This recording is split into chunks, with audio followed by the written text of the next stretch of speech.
1600년 10월 21일 새벽, 세키가하라는 여전히 짙은 안개 속에 잠겨 있었습니다. 보이지 않는 적, 보이지 않는 아군, 그리고 보이지 않는 의도.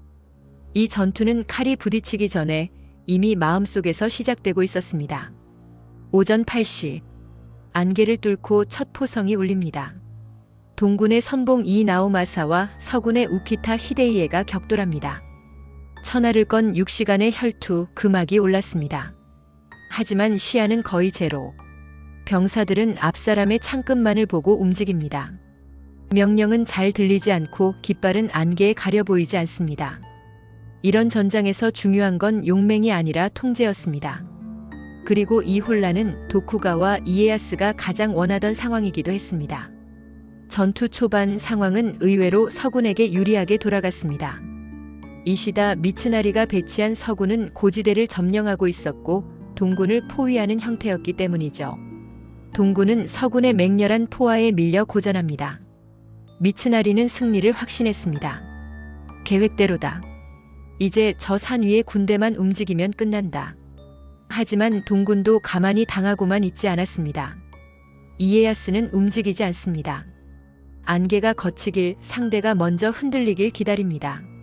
시간이 흐를수록 서군의 진영에는 불안이 퍼져갑니다. 미츠나리는 초조했습니다. 지금 공격하지 않으면 기회를 놓친다. 그는 남쪽 마스오 산을 향해 봉화를 올립니다. 공격 신호였습니다. 하지만 산은 침묵했습니다. 마스오 산 위 고바야카와 히데아키, 1만 5천 명의 대군을 이끄는 그는 서군의 핵심 전력이었습니다. 하지만 그는 움직이지 않았습니다. 전장이 피로 물드는 동안 그는 산 꼭대기에서 계산하고 있었죠.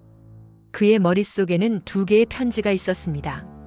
하나는 이시다 미츠나리의 명분, 하나는 도쿠가와 이에야스의 약속. 지금 내려가면 이길 수 있을까? 아니면 이에야스에게 붙어야 살까?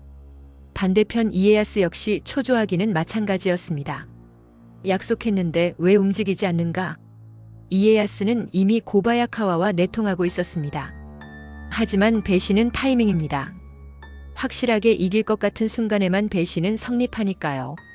전황이 팽팽하자 고바야카와는 간을 보고 있었던 겁니다. 그의 침묵은 전장 전체를 더 불안하게 만들었습니다. 정오가 지날 무렵 이에야스는 도박을 겁니다. 침묵을 깨기 위해 그는 신호를 보냅니다. 저 산을 향해 포를 쏴라. 아군이 될지도 모르는 고바야카와 부대를 향해 위협 사격을 가한 겁니다. 이것은 질문이었습니다. 지금 당장 선택해라. 적인가 아군인가? 배신은 명령이 아니라 신호가 필요했습니다. 포탄 소리에 놀란 고바야카와는 마침내 결단을 내립니다. 동군이다. 산을 내려가 서군을 친다. 1만 5천 명의 대군이 산을 타고 쏟아져 내렸습니다. 그들이 향한 곳은 동군이 아니라 같은 편인 서군의 옆구리였습니다. 한 번의 선택이 전장의 균형을 완전히 바꿔놓았습니다. 서군의 맹장 오타니 요시츠구는 배신을 예상하고 대비하고 있었지만 압도적인 숫자로 밀려오는 배신자들의 칼날을 막아낼 수는 없었습니다. 인면수심의 배신자여, 저승에서 저주하겠다. 오타니 부대가 괴멸되자 서군의 전선은 도미노처럼 무너집니다. 우키타 부대가 무너지고 코니시 부대가 패주합니다. 이것은 단순한 배신이 아니라 연쇄 붕괴의 시작이었습니다. 마지막까지 버티던 시마즈 요시히로는 적진을 정면으로 뚫고 탈출하는 처절한 전술을 펼치며 전장을 이탈합니다. 오후 2시, 포성은 멈췄고 승자는 결정되었습니다. 단 6시간, 수십 년간 이어진 전국시대의 혼란이 단 반나절 만에 정리되었습니다. 이시다 미츠나리는 도주했고 도쿠가와 이에야스는 피 묻은 투구를 벗고 승리의 함성을 듣습니다. 하지만 이 승리는 단순히 이에야스의 운이 좋아서였을까요?